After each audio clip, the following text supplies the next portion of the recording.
Hello everyone, welcome to my channel students. आज हम लोग पढ़ने वाले हैं इलेक्ट्रिक चार्ज एंड फील्ड में एक और डेरिवेशन जो है पोटेंशियल एनर्जी का। यानी हमें क्या फाइंड करना है?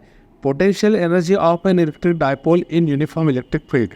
इलेक्ट्रिक फील्ड में यदि हम किसी डायपोल को रखते हैं तो उसकी पोटेंशियल एनर्जी क्या होती है, उसके लिए हम डेरिवेशन निकालने वाले हैं। नोट्स की बात करें तो नोट्स आपको ऑलरेडी डिलीवर कर दिए, जो जिसकी लिंक डिस्क्रिप्शन में दी हुई है, जाके डाउनलोड कर सकते हैं। पूरी तरह फ्री ऑफ कॉस्ट है, अपने साथियों को बता सकते हैं। चैनल को सब्सक्राइब नहीं किया है, चैनल पर नए हैं तो जल्दी से सब्सक्राइब कर ले ताकि लगातार वीडियो आपको मिलते रहें। देखते हैं हमारा आज का लेक्चर शेड्यूल क्या है। तो आज का हमारा लेक्चर 18, जिसमें हम पढ़ने वाले हैं potential energy of electric dipole in uniform electrical field. बहुत जरूरी है, प्रीवियस लेक्चर देखना बहुत जरूरी है ताकि आप इस डेरिवेशन को अच्छे समझ सके। तो लिंक डिस्क्रिप्शन में दी हुई, जाकर उसे देख सकते हैं। सो स्टूडेंट्स, बिना देरी किए शुरू करते हैं हमारा आज का डेरिवेशन। वो है potential energy of N electric dipole in uniform electrical field. मैं आपको एक बात बता दूं कि हम एक यूनिफॉर्म इलेक्ट्रिकल फील्ड ई लेते हैं, उसमें हमने एक डायपोल को रख दिया है। उस डायपोल को रखने के बाद वो कौन सी इक्विलिब्रियम पोजीशन में रखा हुआ है। इक्विलिब्रियम पोजीशन यानी जिस पोजीशन में इलेक्ट्रिकल फील्ड जो है किसके पैरेलल हो, डायपोल के पैरेलल हो, वो हम उसको हम कहते हैं इक्विलिब्रियम पोजीशन। तो इक्विलिब्रियम पोजीशन में क्या होता है कि work done in bringing N electric dipole. देखिए यार, पहली बात तो ये दो डेफिनेशन में यहाँ पे आती है, यहाँ दो डेफिनेशन काम में आती है। इसको हम देखते हैं। हम ये देखते हैं कि the work done in rotating an electric dipole from standard position and equilibrium position to given position is known as potential energy. Standard position यानी इक्विलिब्रियम पोजीशन में रखा हुआ है, उससे हम गिवन पोजीशन तक उसे घुमाने के लिए जो वर्क करते हैं वही उससे क्या होती है, पोटेंशियल एनर्जी होती है। साथ में दूसरा एक और भी है कि किसी इलेक्ट्रिकल फील्ड में हम डायपोल को इनफाइनाइट से लेके आए। डायपोल अभी इलेक्ट्रिकल फील्ड में नहीं, इनफाइनाइट से डायपोल को इलेक्ट्रिकल फील्ड में लेके आने में हम जो वर्क करते हैं वही उसकी पोटेंशियल एनर्जी में कन्वर्ट हो जाता है। Work done in bringing N electric dipole from inside the electrical field is called potential energy. यानी हम किसी भी डायपोल को एक इलेक्ट्रिकल फील्ड में लेकर आ रहे हैं तो उसमें जो वर्क होता है वही पोटेंशियल एनर्जी कहलाता है। तो पोटेंशियल एनर्जी की हमारे पास कितनी डेफिनेशन हो जाती है? दो हो जाती है। अब हम देखते हैं कि क्या है। Let a dipole is uniform electrical field, therefore torque work on it to rotate electrical field theta with angle theta angle. तो देखिए इसमें क्या होता है, जो पुराना डायग्राम वही हम इसमें काम में ले लेंगे। जो प्रीवियस जो वीडियो था उसका डायग्राम यहाँ हम उसी को कंसिडर कर रहे हैं, इसलिए नया डायग्राम यहाँ बनाया नहीं, उसी को हम यूज़ कर रहे हैं यहाँ पे।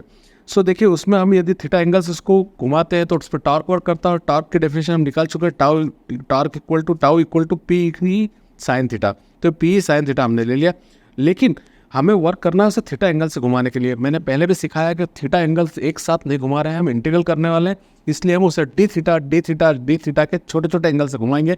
यदि हम छोटे छोटे एंगल से घुमाएंगे तो वर्क भी हमें छोटा करना पड़ेगा, जो होगा DW।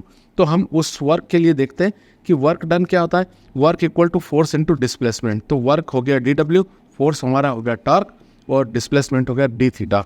तो DW equal to tau into d theta. Work done और rotating the dipole from π/2 to theta. अब यहाँ पे वो कंडीशन आ रही कि इसने हमें लिमिट दे दी कि आपको π/2 से कहाँ तक रोटेट करना है, इसको थीटा तक रोटेट करना है। तो हम इसको किस तरीके से करेंगे वो देखें आप। मैंने यहाँ पे इंटीग्रल ले लिया, DW वर्क करना है हमें और इससे रोटेट करना है π/2 एंगल से थीटा तक, और यहाँ तो 0 से थीटा तक ही होगा वर्क। तो इस प्रकार से हमें इंटीग्रल की इक्वेशन मिल जाती है। अब यहाँ हम टाउ की वैल्यू पुट कर देते हैं। देखिए मैं यहाँ DW को अब इंटीग्रल कर दूंगा तो वो हो जाएगा W, और यहाँ π/2 टू थीटा, और यहाँ पर हम किसकी वैल्यू रख देंगे? टाउ की कौन सी वैल्यू रख देंगे? हम टाउ की वैल्यू रख देंगे tau equal to PE sine theta.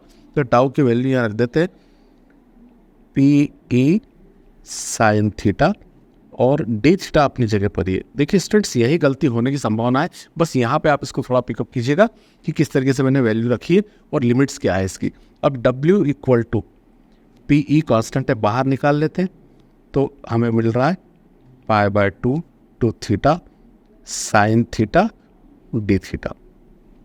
अब हम सब जानते हैं कि integral of sine theta d theta क्या होता है। तो integral of sine theta d theta होता है माइनस कॉस थीटा। ये वैल्यू हम यहाँ पुट कर देंगे। तो ये वैल्यू मैं पुट कर रहा हूँ यहाँ पर, क्योंकि हम इंटीग्रल करने वाले हैं।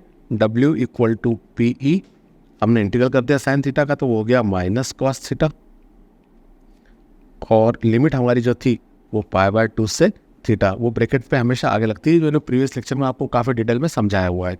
सो डब्ल्यू इक्वल टू, ये माइनस साइन बाहर निकाल लेंगे, तो माइनस साइन बाहर निकलने से अंदर तो वही कॉस थीटा बचा रहेगा और लिमिट भी रहेगी π/2 टू थीटा।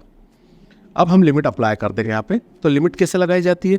लिमिट लगाई जाती है, जो अपर लिमिट है वो पहले लगाते हैं, बाद में माइनस का साइन आता है, फिर लोअर लिमिट को यूज़ किया जाता है, लगाया जाता है।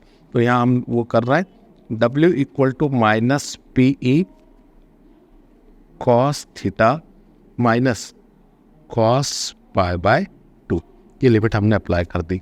अब हम सब जानते हैं स्टूडेंट्स कि cos π/2 क्या होता है। तो cos π/2 हमारा होता है cos 90, दैट इज 0। तो यहाँ पर क्या हो जाएगी वैल्यू हमारे पास। अब हम यदि वैल्यू पुट कर दें इसकी, तो W equal to minus P E cos theta minus 0। तो ये माइनस अंदर जाएगा, तो W equal to minus P E cos theta, ये केवल क्योंकि 0 का तो कोई एग्जिस्टेंस है नहीं यहाँ पे, तो ये हमारा मेन डेरिवेशन आ जाता है स्टेट्स कि W equal to minus P E cos theta, ये डेरिवेशन है। अब हम ये देखें कि इसमें कुछ स्पेशल कंडीशंस, क्योंकि ये तो आपको समझ में आ गया होगा कि मैंने किस तरह से किया है, सिर्फ इंटीग्रल का यूज़ है। और जो प्रीवियस लेक्चर पर आपने अच्छे से देख लिया, बार बार मैं एक ही बात आपसे कह रहा हूँ कि प्रीवियस लेक्चर को जरूर देखें, इससे ठीक पहले वाले को 17th लेक्चर को आप देख लेंगे तो सारी कंसेप्ट्स और भी अच्छे से क्लियर होने वाली है, क्योंकि वो डेरिवेशन का पार्ट उसी में से लिया हुआ है।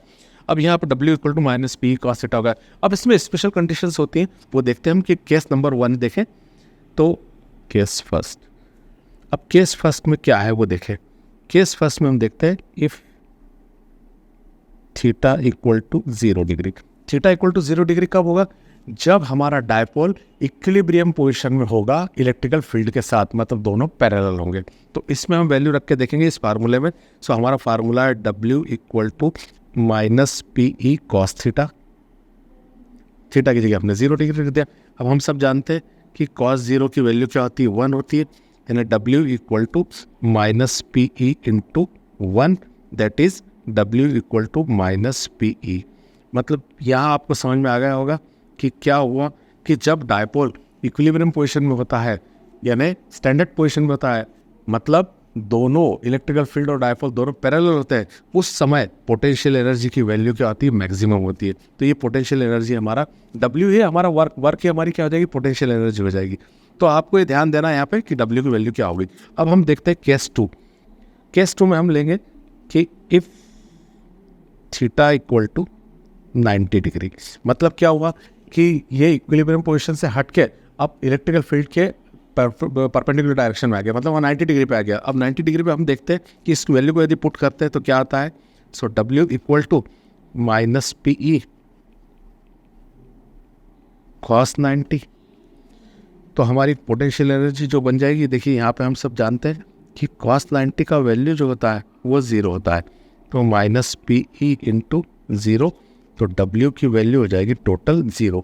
मतलब यहाँ हम देख रहे हैं कि यदि हम 90 डिग्री पर ले आते हैं डायपोल को इलेक्ट्रिकल फील्ड से 90 डिग्री पर ले आते हैं, तो हमारी पोटेंशियल एनर्जी की वैल्यू क्या आती है? 0 हो जाती है। तो आपको थोड़ा सा देखना है कि दोनों कैसे। साथ में आपको एक बात बता दूं कि W equal to minus p cos theta हमने लिखा है, तो W को ही हम कंसिडर कर लेंगे कि वो क्या है, हमारा PE है, पोटेंशियल एनर्जी है।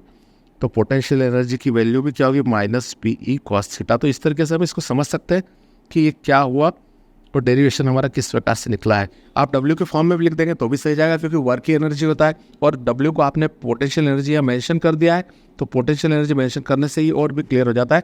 तो इन दो कंडीशन में भी आप यहाँ पर पोटेंशियल एनर्जी यहाँ मेंशन कर सकते हैं कि potential energy is equal to minus PE। एक ये कंडीशन भी बता सकते हैं आप। ये देखिए, यानी W को मैंने PE मेंशन कर दिया। या फिर हम देख लेंगे कि W को हम पोटेंशियल एनर्जी कंसिडर करेंगे तो वो क्या दिख रही है? 0 दिख रही है। तो हम इन दोनों कंडीशनों को एक साथ बता सकते हैं।